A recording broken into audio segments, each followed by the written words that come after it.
So good day Carmelians and welcome to our recorded video discussion in the readings in the Philippine history.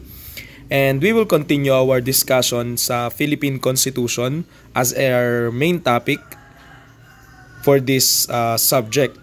So we are through dito sa meaning of Constitution. So na-discuss na po natin yan. We already defined that Constitution is the supreme law of the land. It is the fundamental law of a nation and state. Nandito yung balangkas nung ating gobyerno. Nandito yung mga principles and objectives or yung mga policies na pinaniniwalaan ng ating bansa. And then ito yung na-discuss na rin natin kung bakit kailangan natin ng Constitution, and then po the different classifications of Constitution. With regard to the Constitution of the Philippines, so we have written Constitution, we have conventional or enacted Constitution, and then we also have a rigid Constitution. So yun yung tatlong yun. And syempre, may mga kabaliktaran yan.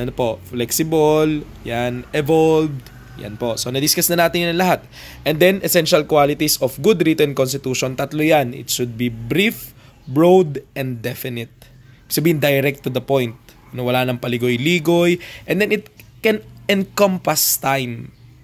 So, ibig sabihin, hindi lang siya basta relevant in 5 years, 3 years. So, it will be relevant dun sa the rest ng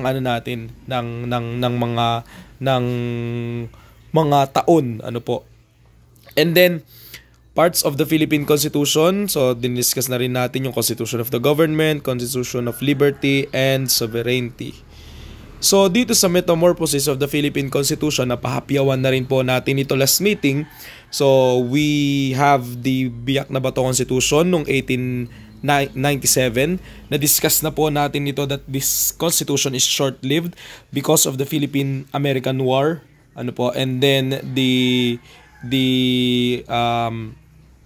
one of the features of this constitution is that the president, which was Emilio Aguinaldo, General Emilio Aguinaldo, will serve as a dictator as far as the constitution of the Biak na Bato is concerned, kasi revolutionary government ito.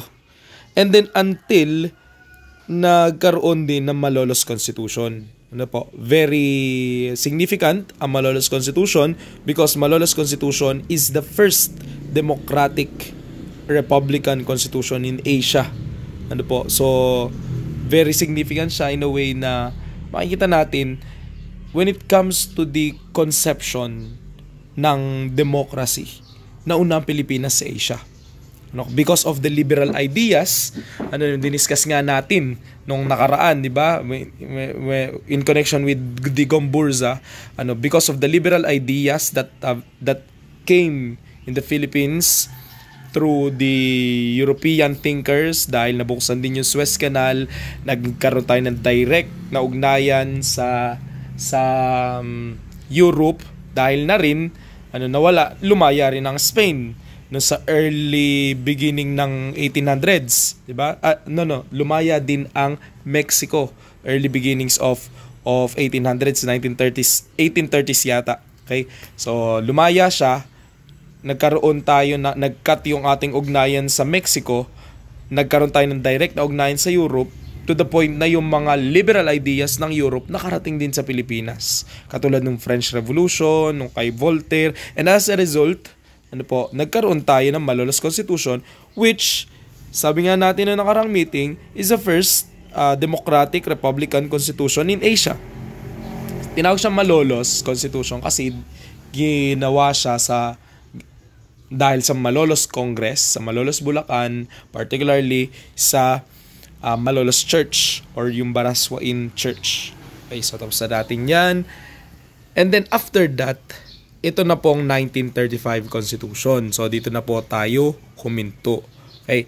So, ang 1935 Constitution, tatandaan natin, is a result ng pagpapalaya sa atin ng Amerika. Okay. Alam naman natin na short-lived lang din yung Malolos Constitution.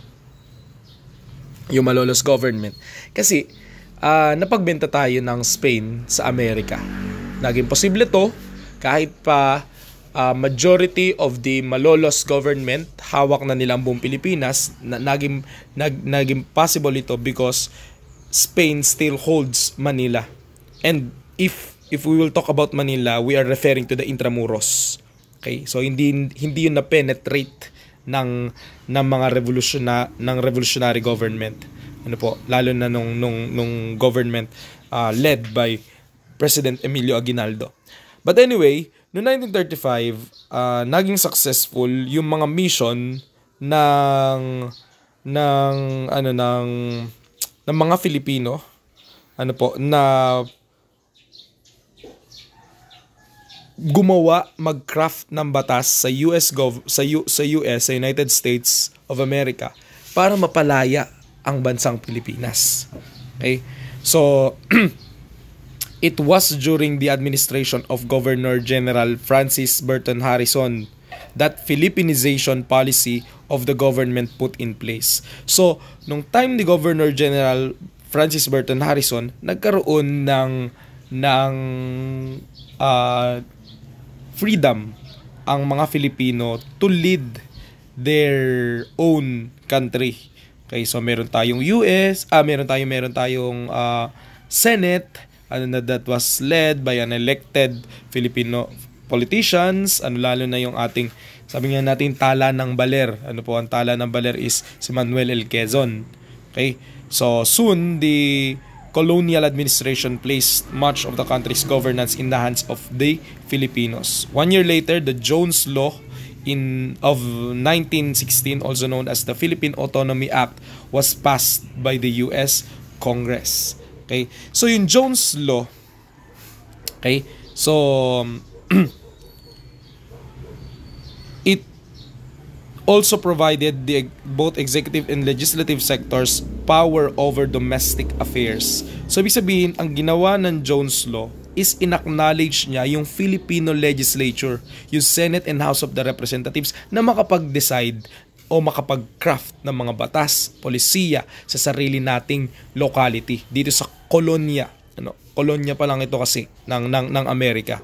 Okay? The new Philippine legislature was inaugurated on October 16, 1916 with Sergio Osmeña as House Speaker and Manuel Quezon as Senate President. Manuel Quezon is the first he is the first Senate President.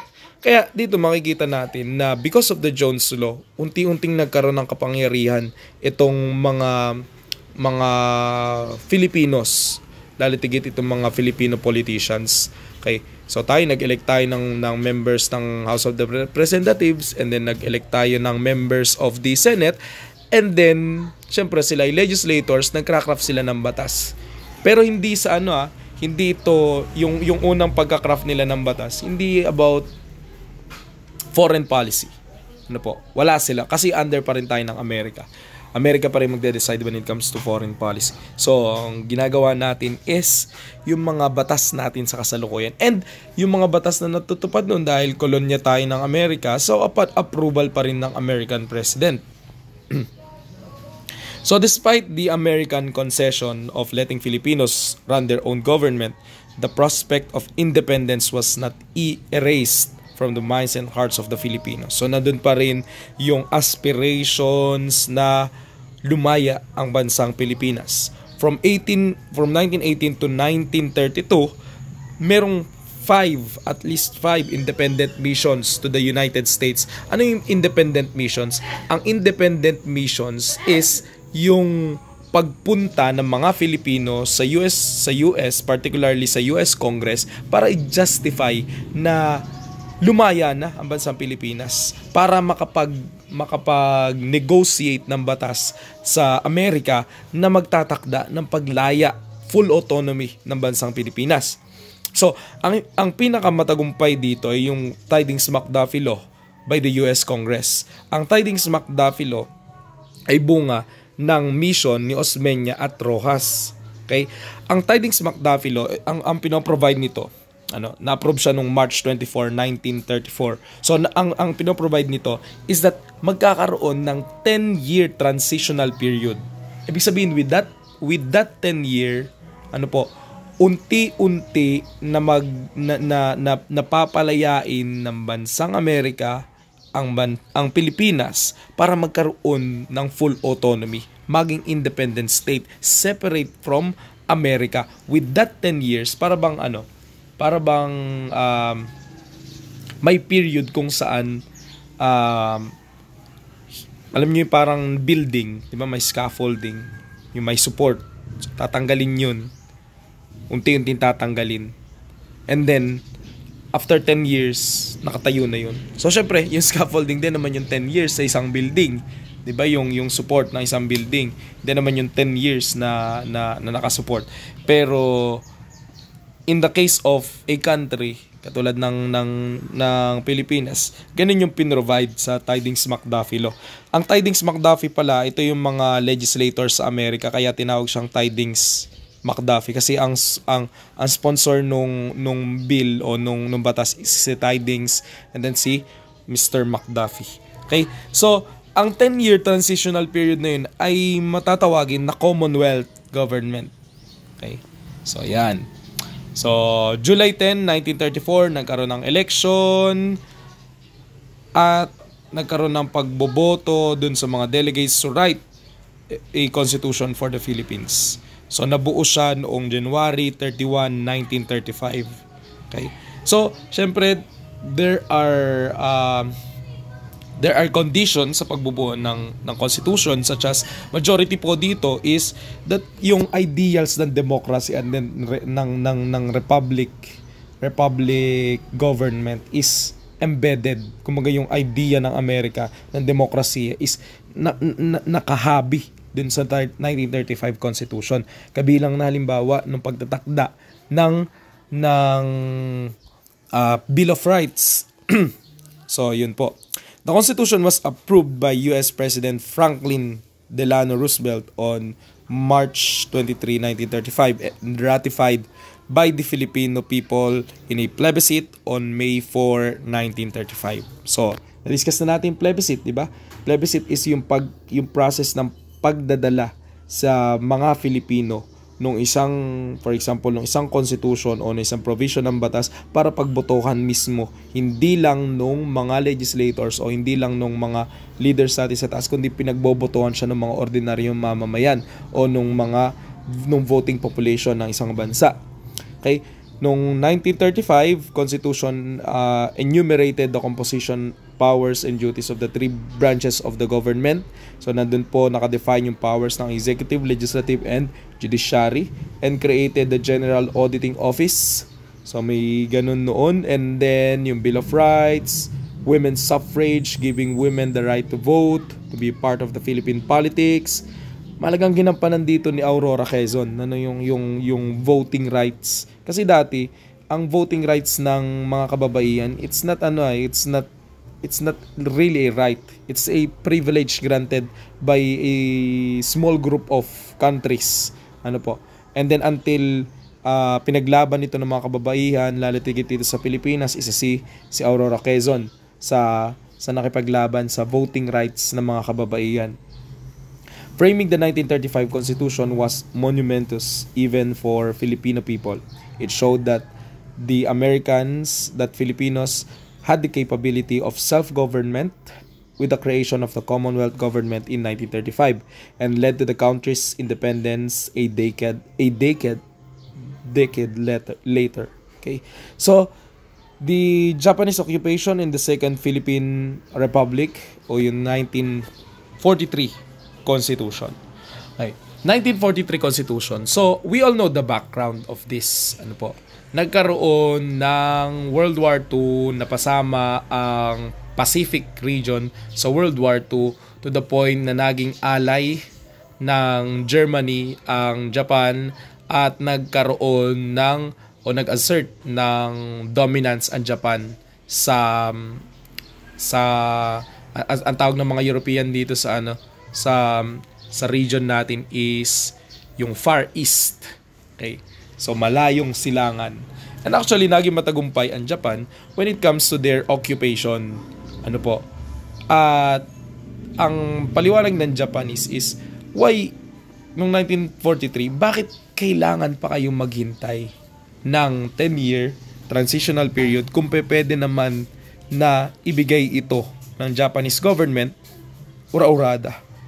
Sabihin ay binigay, ginrant nila ito. Pero alam naman natin na hindi ganun yung by practice. Kasi syempre yung imperial government of Japan pa rin yung may final say when it comes to the policies crafted in the Philippines. So the Commonwealth government was interrupted by the Second World War and the Japanese occupation of the Philippines. So yung Japanese kasi meron silang tinatawag na Greater East Asia Co-Prosperity Sphere. Sabi nila, ang justification nila ng pananakop ng mga bansa sa Asia is bakit ang mga namumuno sa Asia hindi mga Asiano, kundi mga Europeans. Diba? Asians for Asians. Okay? Asia for Asians. Ibig sabihin, ang Asia ay para lamang sa mga Asiano at hindi sa mga Europeans. So that is the justification ng Greater East Asia Co-Prosperity Sphere. Acting on the orders of the Japanese military, the kapisanan ng paglilingkod sa Bagong Pilipinas or Kalibapi, a Filipino political party that served as the political party during the Japanese occupation, convened and elected a Philippine Commission for the Philippine Independence to write a new constitution. So sabi nila hindi na ito magiging 10-year transitional period. Automatic, magiging republic na tayo, magiging separate na tayo. This was finished on September 4, 1943 in a public ceremony and ratified by the Kalibapi a few years later. On October 14, 1943, as provided for the new constitution, the Second Philippine Republic was inaugurated with Jose P. Laurel as president. Okay? So, yung 1943 constitution is a condensed version of the 1935 constitution. Meron siyang preamble and 12 articles. Ibig sabihin, pinaiksi lang siya. Almost the same, pero pinaiksi. Yung Bill of Rights basically enumerated the citizens' duties and obligations rather than their constitutional rights, and Tagalog was declared as a national language. Kasi noong 1935 po, ang national language natin is Spanish, American, at saka yung Filipino. Okay. In 1943, Constitution was recognized as legitimate and binding only in Japanese-controlled areas of the Philippines, but was ignored by United States government and the Philippine Commonwealth government in exile. Kasi alam naman natin na ang nangyari kasi, kaya nag-take effect pa rin o meron pa rin Commonwealth government at hindi na kuha ng Japanese, is that yung mga leaders ng Commonwealth government is idinala ng Amerika sa bansang Amerika. To the point na parang nag-assert sila ng kapangyarihan na, oy, meron pa rin tayong Commonwealth government. In exile nga lang. Okay? So, na-reestablish ang United States government noong 1943 at na-reestablish ang Commonwealth of the Philippines. Next po ay yung 1973 Constitution and the Marcos Dictatorship. On June 1, 1971. So siguro ay dito na lang muna tayo mag-stop. Dito tayo mag-stop para para magkaroon tayo ng maayos na discussion next face to face. And then be prepared for a quiz about Constitution lang din. Magsisimula tayo sa Constitution. Okay? So, goodbye class, and meron po tayo sasagutan sa LMS after po nitong discussion na ito. Pagkapanood din nyo, so paki-comment yung inyong name and then yung inyong section, yung inyong course sa comment box po natin para alam natin kung sino na yung mga nakapanood ng discussion natin. Okay, so goodbye class.